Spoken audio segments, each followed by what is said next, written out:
ইনকিলাব ইনকিলাব।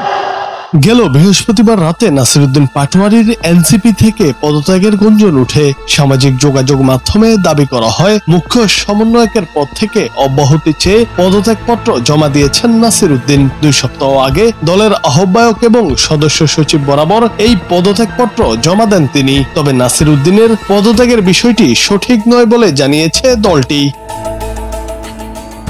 বৃহস্পতিবার দলটির যুগ্ম সদস্য সচিব সালেউদ্দিন শিপাত প্রেরিত এক বিজ্ঞপ্তিতে এই তথ্য জানানো হয়। তিনি জানান, নাসিরউদ্দিন আমাদের সাথেই আছেন। তিনি কিছুদিন আগেও নির্বাচন কমিশনে পার্টি নিবন্ধন সংক্রান্ত কাজে তার দায়িত্ব পালন করেছেন। এছাড়াও মুখ্য সমন্বয়ক হিসেবে তিনি বিভিন্ন উইং এর দায়িত্ব পালন করছেন। তার পদত্যাগের বিষয়টি কিংবা দল থেকে অব্যাহতি নেওয়ার বিষয়টি সঠিক নয়।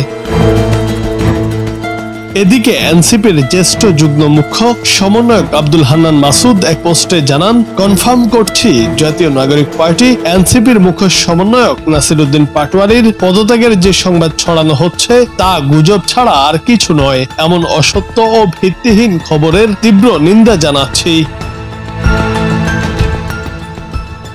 জুনায়েদ আহমেদ, বাংলা টিভি।